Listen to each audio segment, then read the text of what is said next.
Buenos días, ya casi tardes. Continuamos en esta segunda jornada del curso de verano Salud, Enfermedad y Nutrición en el reinado de Carlos V. La siguiente ponencia lleva por título Enfermedades y asistencia médica en la navegación entre Europa y América en el siglo XVI y correrá a cargo de Magdalena de Paz Ispi Corrales.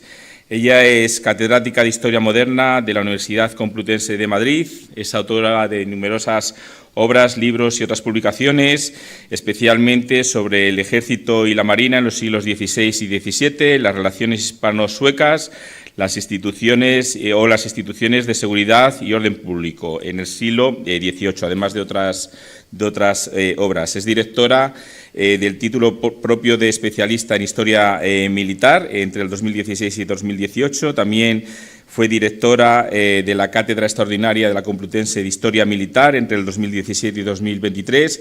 Es amiga, además, de la Infantería de Marina en 2019. Aquí me atrevería a añadir que también es amiga de la Fundación Juste. Se ha ganado ese título porque ya es habitual también en estos cursos de verano y esperamos que siga siéndolo. Es académica de número de la Academia de Ciencias y Artes Militares, vocal designado del Real Patronato del Museo del Ejército y embajadora de marca Ejército, título que también compartimos con la Fundación Juste, y además posee el Premio Virgen del Carmen de la Marina Española y Diploma de Honor y la Orden de la Estrella Polar de Suecia en su grado de oficial. Para nosotros es un gran placer tenerla aquí con nosotros y nos va a adentrar en un mundo también especialmente digamos, delicado, ¿no? Como era ese viaje, esas enfermedades en los viajes y en el mundo de la marítimo.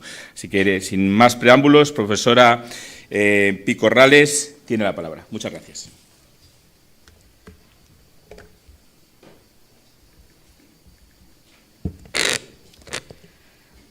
Buenos días. Mis primeras palabras son de alegría, de satisfacción y de agradecimiento. Es un honor y un privilegio estar aquí en este marco incomparable. Y muchas gracias a Miguel Ángel, a Juan Carlos, a César, a Guadalupe y a la Fundación Academia Europea e Iberoamericana de Juste por la invitación a participar en este curso. Vamos a ver si voy. ¿Lo están viendo? ¿Lo están viendo ustedes? No. Ahora. Es un gran agradecimiento que yo hago extensivo también a quienes han hecho posible, a los alumnos, para que nos reunamos aquí. Decía que es para mí una satisfacción porque les voy a hablar de un tema fascinante que es el resultado de muchos años de investigación en los archivos, que es cómo se vivía y se moría en el mar. Cuál era su vida cotidiana, cuál era esos sinsabores y esas peripecias y, sobre todo, cómo eran esos hombres de hierro, como yo los llamo en barcos de madera. Fíjense ustedes que vamos a ir viendo pues, los habitáculos en donde se encuentran. Por eso les invito a que hagan conmigo un viaje por mar, que se embarquen en una galera o en un galeón y que naveguemos por las procelosas aguas del Mediterráneo, del Atlántico o del Índico para poder conocer cuáles eran esas condiciones vitales de los embarcados respecto de su alimentación, de su ubicación, de sus trabajos y demás, y poder entender las enfermedades que les aquejaron y cuáles fueron los remedios sanitarios que se aplicaron, ¿no? En definitiva, como decía antes, conocer esas peripecias en esa época del emperador Carlos, ya fuera como pasajero, como miembros de la dotación a bordo o como miembros de su dotación. Es una singladura, es un viaje que vamos a hacer con muchas imágenes para que ustedes se sitúen bien y comprueben cuáles fueron sus circunstancias, ¿no? Mi intervención se va a dividir en tres partes. En primer lugar, quiero dar a conocer el lugar en donde vivían esos hombres embarcados, es decir, qué tipología naval, los duros condicionantes a bordo, porque solo así es posible entender las enfermedades que padecieron. En la segunda parte lo que haremos será hablar de quiénes son esas personas embarcadas y en la tercera hablaré de las distintas enfermedades y de los remedios que se aplicaron. No obstante, antes de comenzar, a mí me gustaría compartir con todos ustedes unas reflexiones. Me parecen oportunas. Hay un dicho de los griegos clásicos que dice hay tres clases de hombres, los vivos, los muertos y los que están en la mar. Y hay un refrán marinero que además puede leerse en una placa situada en la Escuela Naval de Marín, donde se forman los futuros oficiales de la Armada, que dice: el que no sepa rezar, que vaya por esos mares, verá que pronto lo aprende sin enseñárselo a nadie. Lo que pretendo decirles es que quienes formaron parte de la historia naval española fueron unos hombres excepcionales, en un periodo histórico, además, excepcional también, en el que la monarquía hispánica se vio obligada a articular una política defensiva, sin duda alguna, pero también ofensiva. Fue algo lógico, porque estamos hablando de una España de finales del siglo XV, donde había sido protagonista de los grandes acontecimientos al llegar a zonas del mundo que hasta entonces eran ignotas, que eran inaccesibles: África meridional, oriental, el sur y este de Asia y América. Y no podemos olvidar que buena parte de las historias navales, que la historia de nuestro país ha tenido lugar en las batallas navales, en esos barcos que se convirtieron en verdaderas fortalezas flotantes que iban y venían por doquier en los espacios hasta entonces desconocidos. Por lo tanto, el auténtico lazo de unión entre los reinos y pertenencias que constituían la monarquía hispánica fue, sin duda, el mar. Y a través del Mare Nostrum, el Mediterráneo, del Mare Tenebrosum, el Atlántico, del Mar del Sur, el Pacífico, del Caribe o de cualquier otro escenario marítimo, la corona fue imperio. Muy rápidamente, porque no es objeto de esta atención, pero sí para que se sitúen en este mapa que refleja muy bien la inmensidad del imperio español durante el reinado de Carlos I. Por eso tuvo que articular una defensa y una ofensa naval para garantizar su patrimonio y mantener su supremacía política en el mundo, ¿no? Aquí lo hemos visto en la anterior exposición. Es la época en la que se han realizado la primera vuelta al mundo, las famosas conquistas de México y Perú, el descubrimiento de las Islas Filipinas, la exploración del río Amazonas, las expediciones del Río de la Plata o la conquista de Perú por Pedro de Valdivia. Hay que tener en cuenta que en el periodo de Carlos I no existe una marina o una armada real tal como la podríamos entender, que eso es del siglo XVIII, cuando llegan los Borbón, sino que lo que tenemos es un conjunto de escuadras que están dispersas por el litoral que conforma la monarquía de entonces. Entonces tenemos una serie de barcos que se apuntan en Vizcaya, la escuadra de guardacostes de Andalucía, la de Levante, la de Cataluña, pero no se tiene una constancia oficial de que existiera un conjunto de barcos que en un momento determinado haya que utilizar cuando hay una ofensiva o incluso una defensiva. Por otro lado, en aquella época había muy pocos barcos que estaban en posesión de la corona, de manera que cuando había que articular una política defensiva o una política defensiva, existían otros procedimientos. Bien proceder a construir, que eso era enormemente caro. La segunda opción era el sistema de asientos, es decir, un contrato entre el dueño de un barco y el propio rey, y se establecían las condiciones del flete: yo te doy tantos hombres, tú pones las vituallas, yo te doy la artillería, etcétera, etcétera. O también se empleaba la requisa: necesito este barco y ya está, ¿no? Ya digo que no me voy a entretener demasiado, pero estamos viendo un poco el contexto en el que se van a producir las cuestiones que voy a explicar a continuación. Es verdad, además, que durante el periodo de Felipe II conocemos, ya nos lo han explicado también, el sistema de flotas, esa de Nueva España y la de tierra firme, y más adelante nos encontramos con el galeón de Manila o la nao de la China, con esos fondeaderos entre Filipinas y Acapulco, ¿no? En ese contexto, sin duda alguna, pues el mar fue ese elemento esencial que yo decía en la política hispánica, y la mayor parte de esas grandes gestas, de esas grandes batallas, se dirimió sobre la cubierta de los barcos. Con respecto a los escenarios y prototipos navales, mi primera parte de la intervención, estamos hablando del mar Mediterráneo, de los océanos Atlántico, Pacífico e Índico. Cada escenario marítimo requirió siempre un tipo de barco diferente, con unas condiciones de construcción distintas, específicas, peculiares y diferentes. Hubo dos arquetipos primordiales de navíos: la galera en el Mediterráneo y el galeón en el Atlántico. Aquí tenemos un ejemplo de las galeras. Claro, cuando nos referimos a las galeras, recordamos enseguida dos magnos conflictos navales, el de Salamina en 480 a.C. y el de Lepanto en 1571. Fueron combates muy distintos, distantes entre sí casi 2000 años, pero hay en ellos una semejanza que es el empleo de este tipo de barco, de la galera. ¿Y quién no se acuerda, desde luego, de la película famosísima de Ben-Hur y de las escenas de combate naval que tuvimos y que vemos aquí en la lucha de galeras, aquí, que han sido captadas de la propia película y aquí en la propia galera, ¿no? Tenemos la galera y sus variantes, galeaza, polacra, saetía, bueno, números interminables, como una familia, y el caso popular más corriente es el de la galera, que se remonta a los barcos fenicios, a los griegos, a los cartagineses y a los romanos, ¿no? Si se fijan en la pantalla, son de bajo bordo, vela latina, 2 o 3 palos, con un largo espolón de proa que acomete a la eslora, es decir, el lateral del barco enemigo, y suelen tener un promedio de 25 bancos, entre los cuales hay entre 5 y 7 personas. Estamos hablando de 30 o 40 metros de eslora, es decir, de largo, y 6 metros de manga, de ancho. Aquí tienen varias imágenes. Quiero insistir en ello para que se hagan idea del espacio y del consiguiente hacinamiento para poder entender después las enfermedades a bordo.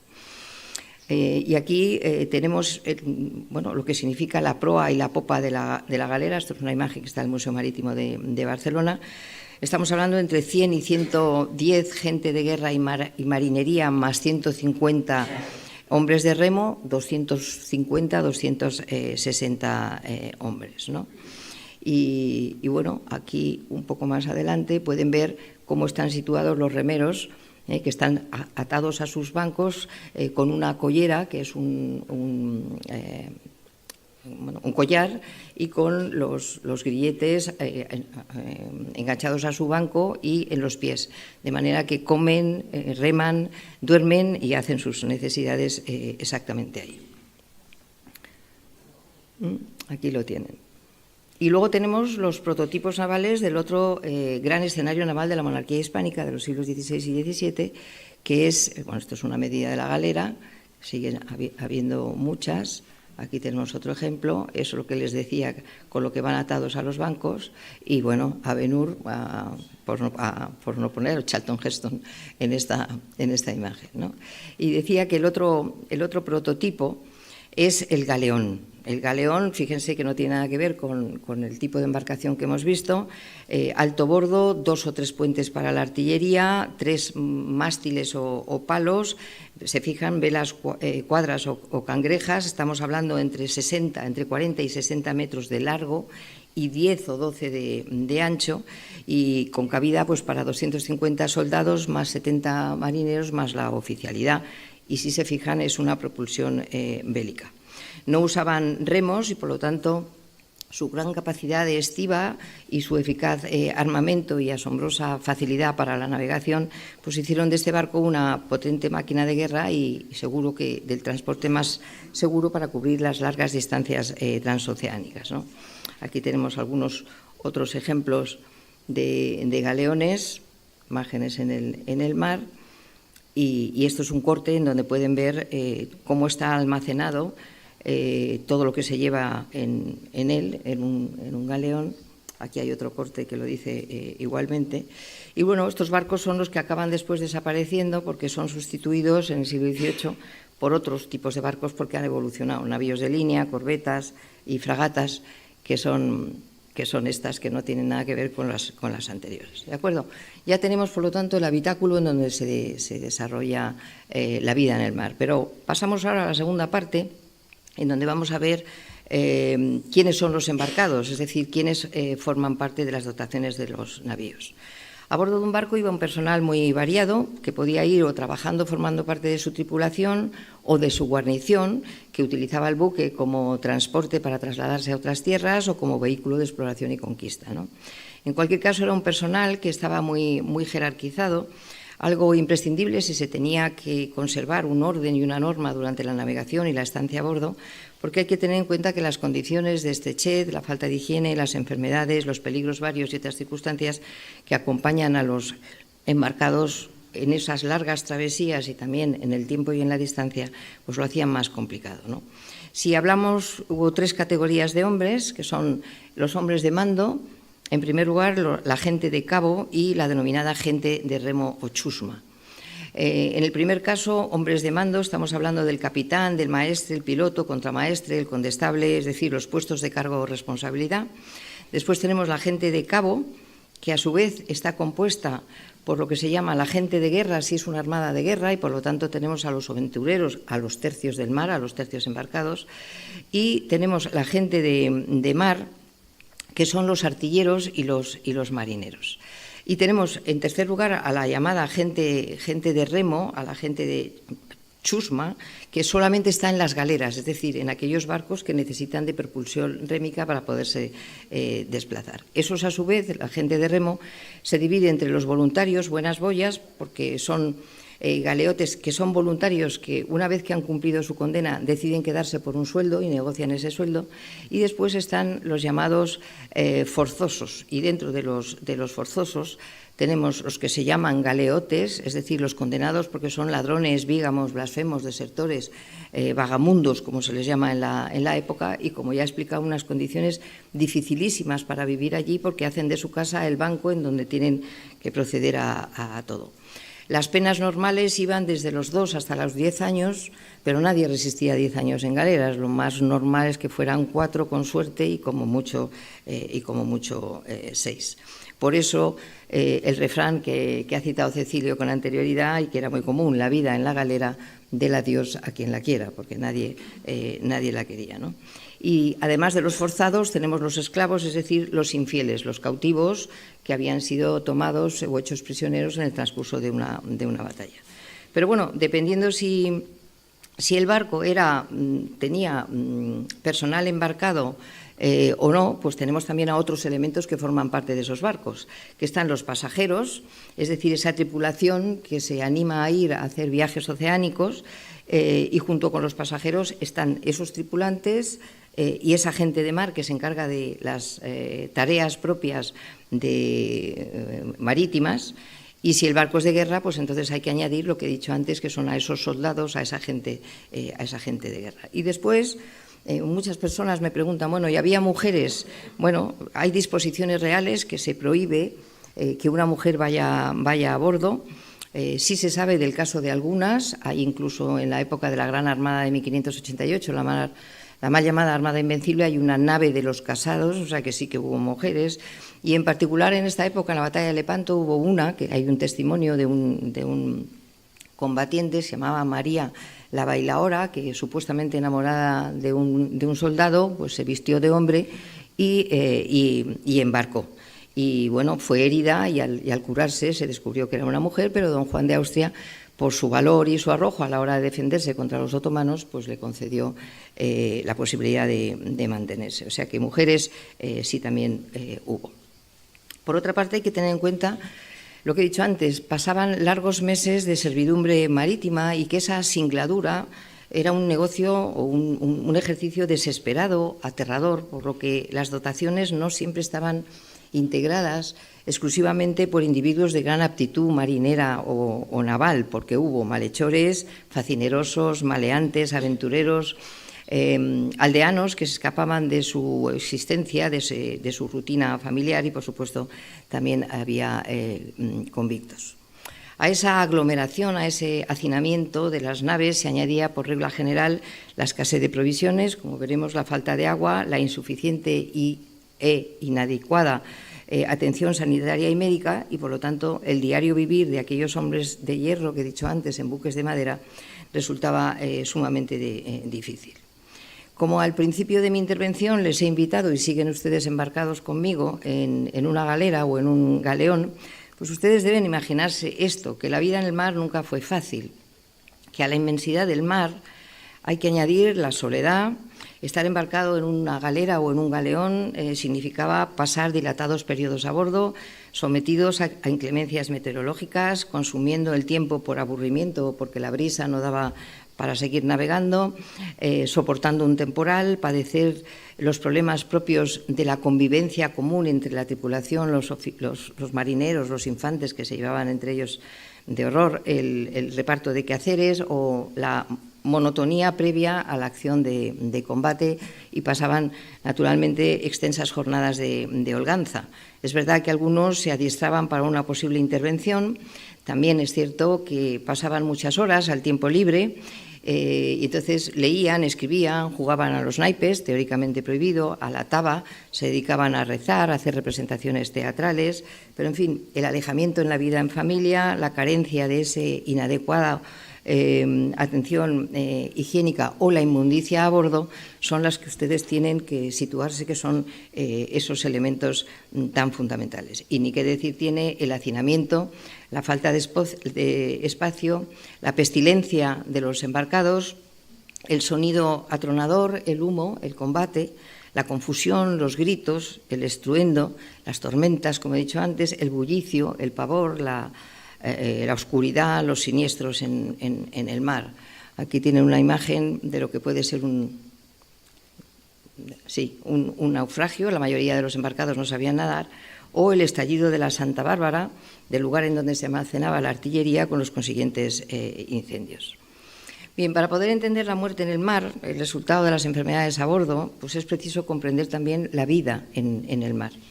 Hay algunos testimonios que la han descrito como sumamente compleja, dificultosa, de un sufrimiento extremo, porque no debemos olvidar que los buques se convirtieron en verdaderas prisiones reales para algunos.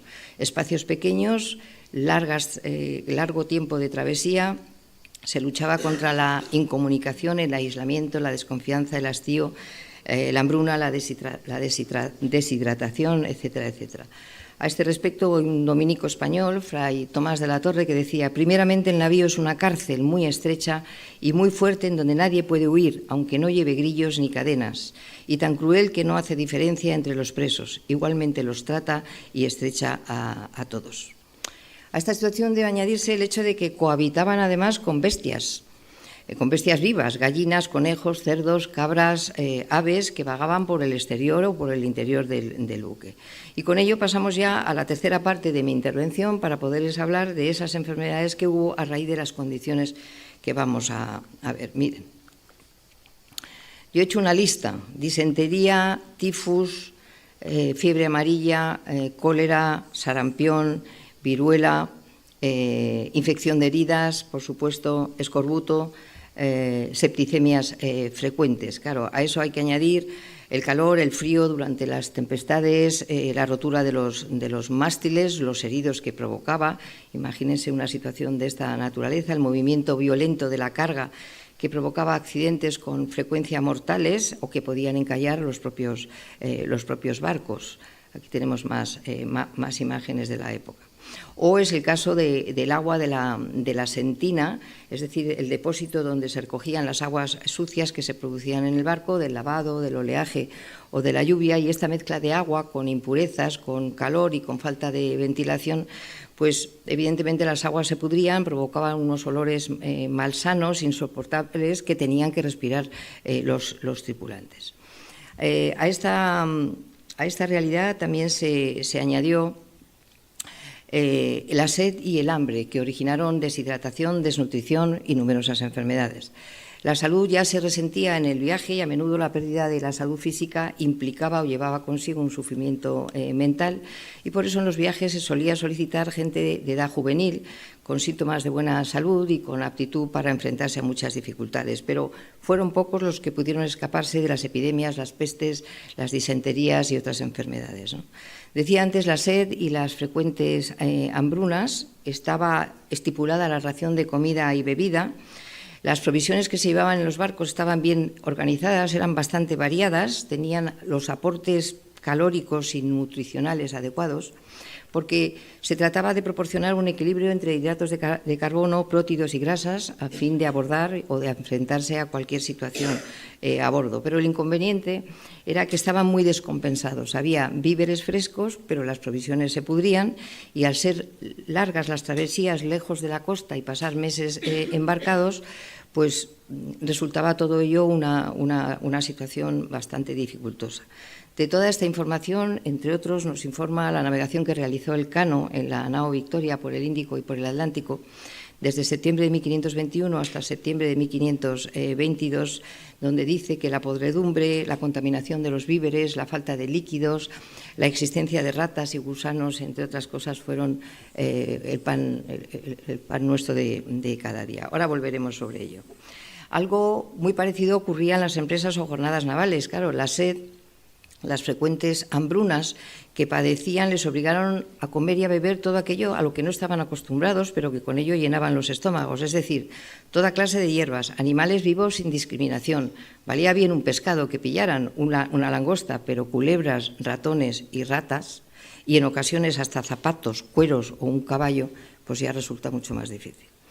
El hacinamiento y su consecuencia inmediata, la falta de ventilación, junto con la ausencia de higiene, fueron también dos de los grandes padecimientos a bordo. Hay que tener en cuenta que el concepto de higiene comenzó a utilizarse a principios del siglo XIX y se entendía como el conjunto de dispositivos y de conocimientos para el mantenimiento de la salud corporal.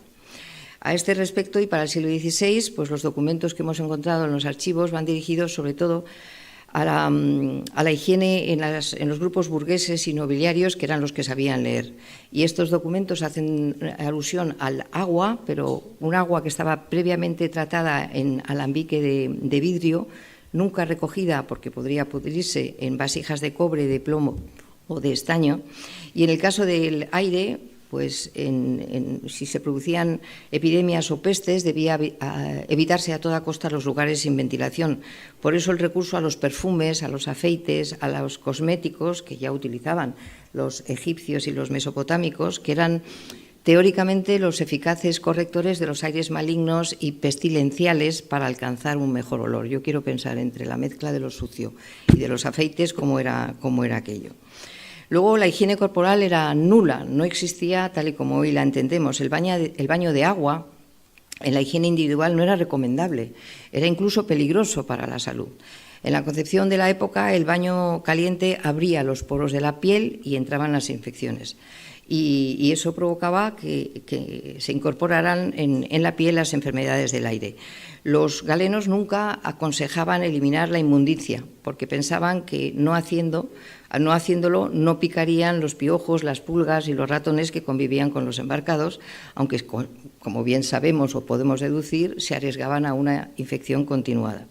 El médico renacentista Luis Lovera de Ávila afirmaba: los baños no son buenos salvo de rodillas abajo, cortadas las uñas y raídas las plantas de los pies, y que haga cámara antes de que entre en el baño.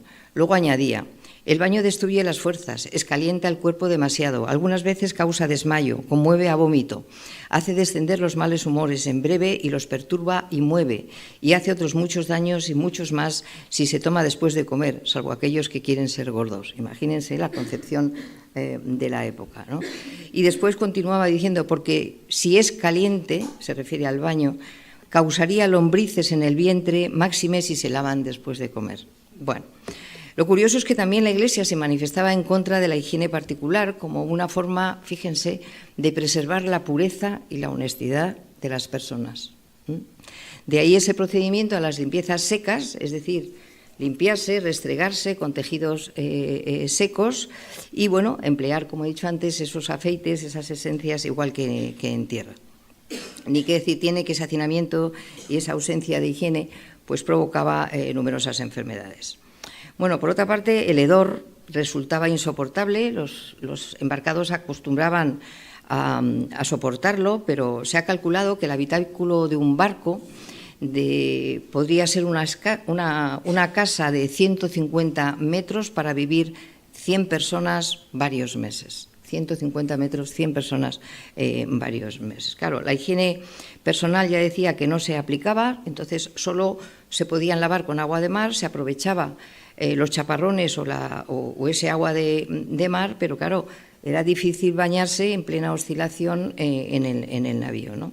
Enjuagar la indumentaria era literalmente una misión imposible, salvo que se atracara a un puerto, y además A eso se añadía la concepción de la época de que tomar un baño era cosa de moros o de afeminados, con lo cual era la excusa perfecta para que nadie lo hiciera. Decía, es lógico pensar en la deshidratación, en la desnutrición como males de los embarcados. Con respecto a los líquidos, pues el agua resultaba fundamental, imprescindible para la supervivencia, era escasa. Si no se estivaba, si no se guardaba adecuadamente, el calor, la humedad y los ambientes en el interior del navío podían contaminarla. El agua de entre 10 y 15 días se mantenía bien, pero luego comenzaba a variar su aspecto, se transformaba en un líquido verdoso, turbio, pegajoso y además mal olor. Aunque la ración habitual de cada individuo era de 2 a 3 litros por persona. Pero ya digo, encontrar agua fresca era literalmente imposible, salvo si llovía. Luego, otros de los ingredientes importantes de los líquidos en la dieta a bordo era el vino. El vino no se estropeaba con el paso del tiempo, se hacía mejor, lo sabemos. Podía ser un buen sustitutivo del agua, pero claro, tenía los problemas derivados de la ingestión de alcohol. En ocasiones agua y vino se mezclaban, el sabor del agua algo mejoraba.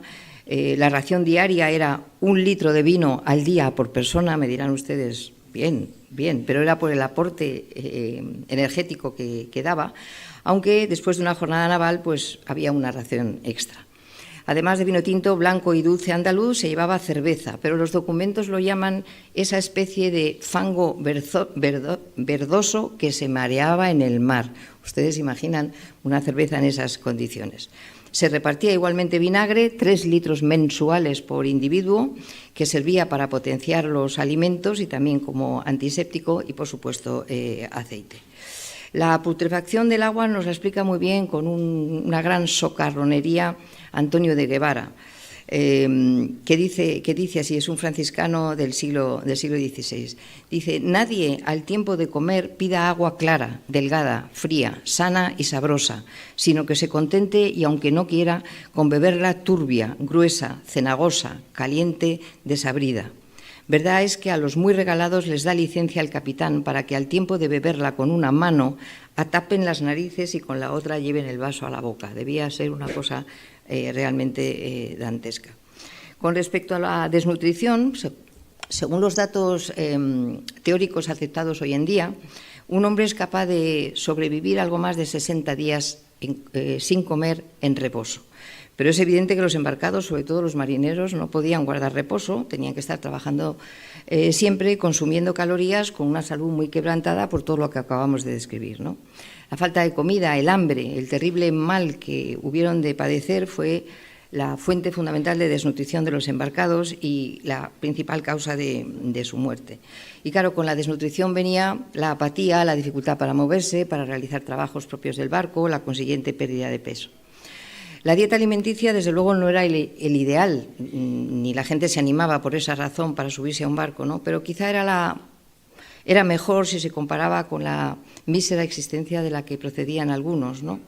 Ya he dicho que iban cerdos, ovejas, reses, cabras, corderos, gallinas, aves, pero se iban consumiendo y además primero había que alimentarlos, pero también se iban consumiendo, ¿no?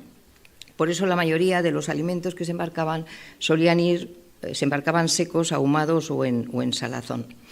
Había mucho consumo de pan y cuando se acababa el fresco se preparaba lo que se llamaba la denominada galleta o bizcocho, porque viene del latín vis coctus, cocido dos veces, que era un preparado de harina amalgamada que se cocía, duraba mucho, hasta 2 años, y aunque quedaba muy dura, pues se la mojaba un poco en vino o en agua y se podía comer. Este es el caso del bizcocho.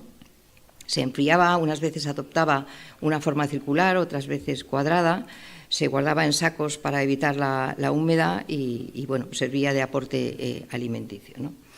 Una especie de sopa con los trozos de galletas sumergidos en agua o en vino acababa recibiendo el nombre de mazamorra y era lo que se tomaba por la noche. No tiene nada que ver con esa sopa cordobuesa exquisita que se llama así, ni por supuesto con el salmorejo ni con el ajo blanco, ¿no? Pigafetta, cronista, nos explica muy bien esta situación. La galleta que comíamos, dice, no era ya pan, sino un polvo mezclado con gusanos que habían devorado toda la sustancia y que tenía un hedor insoportable por estar empapado en orines de rata. Más adelante decía, muy a menudo estábamos reducidos a alimentarnos de aserrín y las ratas tan repugnantes para el hombre se habían vuelto un alimento tan buscado que se pagaba hasta medio ducado por cada una de ellas. Se las rifaban en cualquier caso, ¿no? Bueno, los embarcados realizaban 3 comidas al día, pero fíjense en qué condiciones y explíquense después las enfermedades en consecuencia. Por el desayuno, galleta, vino con algún trozo de pescado o de carne. Este es el pescado seco en salazón. Eso era el desayuno. En el almuerzo, pues sobre las 11 de la mañana, era la comida caliente del día, era más variada, pero claro, la comida caliente siempre y cuando que se pudiera encender el fogón metálico, porque el bamboleo del barco o el avistamiento del enemigo lo facilitarán, ¿no? Y luego tenemos la carne, eso es un ejemplo de carne en tasajos, que era realmente imposible de comer. De ahí que se soliera decir comer a medias con buen tiempo, abstinencia con mar picada y hambre con tormentas y huracanes, ¿no? Ya en la noche, como decía, pues esa mazamorra.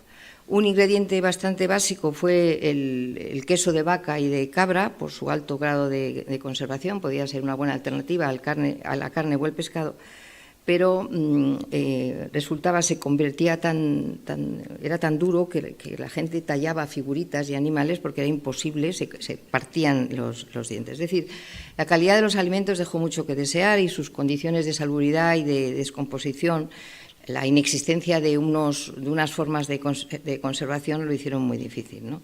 Por eso las gastroenteritis fueron una de las causas comunes y ya digo, comer todo tipo de productos que causaron inmediatamente padecimientos digestivos. Y ya no contamos, como es este caso, y volvemos a las galeras, las circunstancias de hacinamiento, de mal olor y demás que hemos señalado, ¿no? Aparte de todo lo descrito, existen algunas dificultades añadidas en los embarcados que debemos considerar, porque navegaban con todo tipo, yo los llamo inquilinos, haciendo la vida compartida con varios parásitos. Hablamos de ratas, ratones y otros roedores, cucarachas, pulgas, piojos, chinches, ácaros, ladillas, además de hormigas, mosquitos, gusanos y otros muchos que navegaban por doquier, ¿no? Estos pasajeros mordían, picaban, chupaban la sangre, propagaban enfermedades, como lo demuestran los numerosos testimonios de varios autores de sus escritos. Y vuelvo de nuevo a Antonio de Guevara, que es muy gráfico para describir estos bichejos. Dice, bueno, espérense, que no sé si me he saltado una. Pues no me lo he saltado, sigo. Dice Antonio de Guevara, es privilegio de galera que todas las pulgas salten por las tablas y todos los piojos que se crían en las costuras y todas las chinches que están en los resquicios sean comunes a todos, anden entre todos y se repartan por todos y se mantengan entre todos. No me digan que no tienen ustedes una sensación de rascarse de manera inmediata, ¿no? Bueno, ratas y ratones se convirtieron en auténticas plagas. Vivían en las despensas con las provisiones, eran idóneas en la destrucción de todo tipo de objetos, podían transmitir además la denominada peste bubónica. Pues bien, en momentos de desesperación esas ratas acabaron comiendo asadas por ser una gran fuente de proteína. La presencia de cucarachas entre los alimentos, la gran variedad de animales chupadores de sangre, las chinches, los piojos que acompañaban habitualmente entre la vestimenta, en el pelo, en las zonas genitales, porque en aquella época la existencia de piojos no se asociaba con la falta de limpieza, sino a desarreglos internos del cuerpo que emanaban humores corrompidos y que entonces eran atraídos por los piojos. Ladillas y garrapatas que calaban en la dermis y su contagio y su infección, pulgas, hormigas, ya he dicho antes, que se encontraban por doquier, en las legumbres, bajo las sábanas, en cubierta, mosquitos, la sarna, que es una enfermedad de la piel que te pican unos ácaros y que provocan un sarpullido. Y, claro, la reacción más inmediata era el rascado insistente para calmar la picazón, de ahí esa frase, sarna con gusto no pica, ¿no? La carcoma que se daba a las larvas de los insectos, especialmente a los escarabajos, y la denominada, y ahí voy, broma, la Teredo navalis, un molusco xilófago marino de aguas cálidas que carcomía la madera y que se le llamó genéricamente gusano de barco. Aquí tienen unas imágenes cómo van carcomiendo la madera. Afecta a la madera, no a las personas, pero podía provocar un agujero en el barco y el consiguiente naufragio, ¿no? Bueno, más. ¿Saben ustedes cuál fue una de las enfermedades más corrientes? ¿Cuál fue el mal común, el menos perjudicial en comparación con otros? El mareo. El mareo. Lo padecían prácticamente todos los embarcados, pues la mayoría de ellos no estaba habituado al bamboleo del barco. Proporcionaba un malestar general, daba lugar a vómitos continuados. Quienes lo padecían, además, se quedaban caos sin poder desempeñar labor alguna. Este padecimiento se describe, y cito textualmente, se desmaya el corazón, se revuelve el estómago y se quita la vista. Si ustedes han padecido alguna vez mareo, desde luego es una buena definición. Cito textualmente, y se echaba en el suelo como si fuera a expirar. Es que te encuentras a morir cuando estás mareado, ¿no? Se aconsejaba comer poco, llevar algún tipo de sustancia aromática en el pecho, pero bueno, Eugenio de Salazar, que es un escritor renacentista, dice, fíjense cómo describe el mareo, entrando la fuerza del mar hizo tanta violencia a nuestros estómagos y cabezas que quedamos de color de difuntos, pálidos, y comenzamos a dar el alma, que es eso de almadear, dice, y a decir, bac, bac, y tras esto, bor, bor, bor, y juntamente lanzar por la boca todo aquello que había entrado aquel día y el precedente, ¿eh? No me digan que no es descriptivo. Bueno, otras enfermedades fueron la pelagra y el beriberi, no eran mortales, pero diezmaban la población, tuberculosis, conocida como tisis, que provocaba pérdida de peso, estado febril y vómitos de sangre, la fiebre tifoidea por la ingestión de alimentos líquidos y sólidos que se descomponen por la bacteria Salmonella entérica y que causa diarrea, deshidratación y hemorragias, el cólera, que solía confundirse con la anterior por ingestión de víveres y agua en mal estado, la sífilis, de la que ya nos han hablado, por transmisión sexual, el paludismo, causada por el mosquito Anófeles, que vivía sobre todo en aguas estancadas, en aguas lénticas, la fiebre amarilla o vómito negro, y bueno, todas esas cantidades y se mezclaban, imagínense. Bueno, para terminar, antes he señalado que iba a relatar las enfermedades y sus remedios. ¿Cuáles fueron los métodos de diagnóstico de las enfermedades? Porque, claro, la medicina que se practicaba en el siglo XVI no contaba con métodos de diagnóstico, pero para intentar saber la enfermedad de algunas personas había unas técnicas muy elementales. Fíjense, el pulso, la sangre y la orina. El médico cirujano conocía, por otra parte, o debía conocer, los humores del que ya nos hablaba Hipócrates de Cos, el cólera, la flema, el melancólico y la sangre, y el galeno tenía que estar familiarizada en cuándo se producía un determinado humor o había una preferencia de un humor, en qué épocas del año y en qué hora. Si nos damos cuenta, en el siglo XXI, la base primaria de un diagnóstico en la mayoría de las enfermedades, ¿cómo comienza? Comprobación del pulso, analítica de sangre y analítica de orina. O sea que tampoco estamos tan descaminados, ¿no? Pero bueno, el pulso se tomaba de una manera distinta, obviamente, lo mismo pasaba con la sangre o con la orina. El soporte médico de los barcos fue siempre incompleto y exiguo, y a ello se sumó la dificultad de la suciedad y la humedad. A partir del siglo XII se tienen ya conocimientos de que existen personas profesionales a bordo, que son los galenos, con estudios universitarios que se embarcan de manera muy excepcional, o sea que no contamos con los galenos. Luego están los cirujanos, que constituyen un oficio más gremial, tenían prácticas como atender, limpiar, cauterizar, etcétera, etcétera, y el nivel inferior están los barberos o sangradores, bueno, que eran los que habitualmente hacían las prácticas de sangrías. En el siglo XVII el cirujano ya transportaba sus propios utensilios médicos, pero hasta entonces un cirujano atendía a 1.300 soldados y un médico cada 9.000. O sea, resultaba literalmente imposible, ¿no? Tenemos numerosos casos, por supuesto, de publicaciones sobre cómo remediar enfermedades, el caso de Eugaleno o de este otro para tratar el tema del escorbuto o Dionisio Daza Chazón, que nos habla de la enfermedad. Efectivamente, el escorbuto fue el azote de los marinos por no tomar frutas, hortalizas o alimentos frescos, y solamente eso se podía paliar si había escala. Se lo dominó, como ya se ha dicho también, la peste del mar. Aquí tenemos, bueno, hay muchas ordenanzas en este sentido y España fue una de las que menos escorbuto padeció porque solía llevar jarabe de limón en sus botiquines, ¿no? Pero los síntomas se manifestaban a los 30 o 40 días de la falta de alimentos frescos y nos lo van contando muy bien los testigos de la época. Las encías y la lengua hinchada, palidez, inflamación de ojos, diarreas, desórdenes renales, hemorragias y se les envolvía en su estera. Con un lastre se lanzaban al mar y se decía, liaban el petate, efectivamente. Luego tenemos los síntomas del escorbuto en una lámina de un médico irlandés y al parecer fue James Lind, un médico naval escocés en el siglo XVIII, quien aconsejó lo de los cítricos. En la propia época de la que hablamos, en el siglo XVI, hay un médico y botánico español, Cristóbal de Acosta, que recomendó en este tratado de las drogas de Indias, el uso de una planta que se criaba en el mar, que se llamaba sargazo o lenteja de mar, y daba unos datos muy interesantes curativos acerca del escorbuto. Es una pena porque este libro estuvo olvidado durante al menos dos siglos. Y en el siglo XVIII el doctor Vicente Lardizábal volvía a hablar de los sargazos como bueno, un remedio eficaz por diurético, absorbente, laxante, etcétera, etcétera.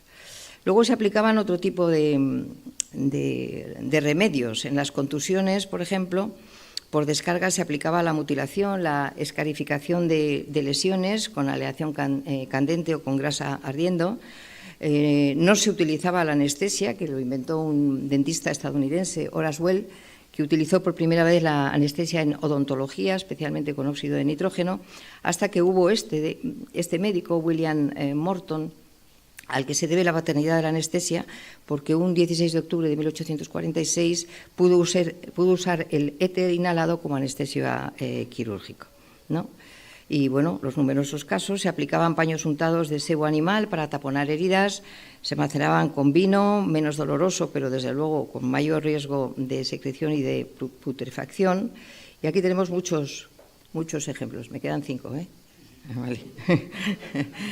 Las heridas abiertas a causa de espadas o dardos pues se cosían con hilo vegetal, y las producidas por ballestas, por proyectiles, pues esas resultaban más dificultosas de curar porque ocasionaban un sangrado interno, fragmentaban los huesos y enseguida se producía el contagio. Usaban ungüentos de minio, que es polvo de óxido de plomo, pero no siempre resultaron eficaces. Muchas veces las heridas directamente se dejaban abiertas, se ponía un poco de miel rosada, clara de huevo, y con eso se tiraban porque creían que el aceite rosado y la clara de huevo pues, facilitaría la regeneración de la carne, ¿no?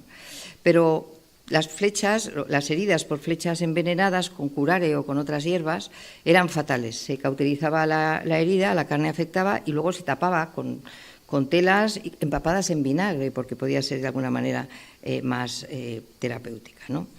En el archivo de Simancas yo tropecé con un documento que hablaba de un gitano vasco que se llamaba Aparicio y que tenía un ungüento que curaba todas las heridas. Ni encontré la fórmula ni encontré al tal Aparicio, sino que alguien hablaba de este gitano vasco y nunca lo he sabido. Y aquí tenemos, pues, por ejemplo, a Miguel de Cervantes, un cuadro de Augusto Ferrer Dalmau.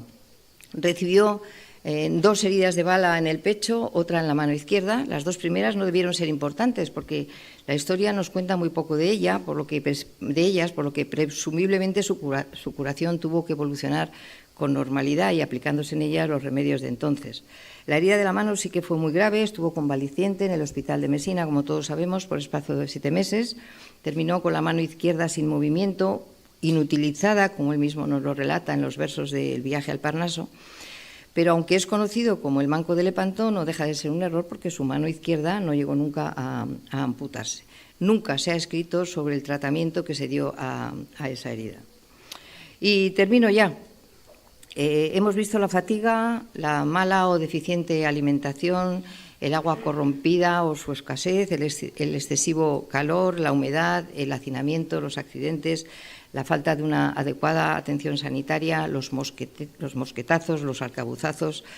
todas ellas como causas principales de que los embarcados, ya fueran pasajeros, descubridores, conquistadores, soldados o marineros, enfermaran de diversas infecciones de corazón, de pulmones, de ulceraciones, deshidratación, desnutrición, además de los frecuentes accidentes, que si no causaban la muerte les dejaban señalados o mutilados o impedidos de por vida. Yo espero que mis palabras no les hayan dejado mutilados, agotados, cansados y deshidratados. Les invito a que desembarquen tocando tierra firme y confío que al menos no se hayan mareado. Muchas gracias.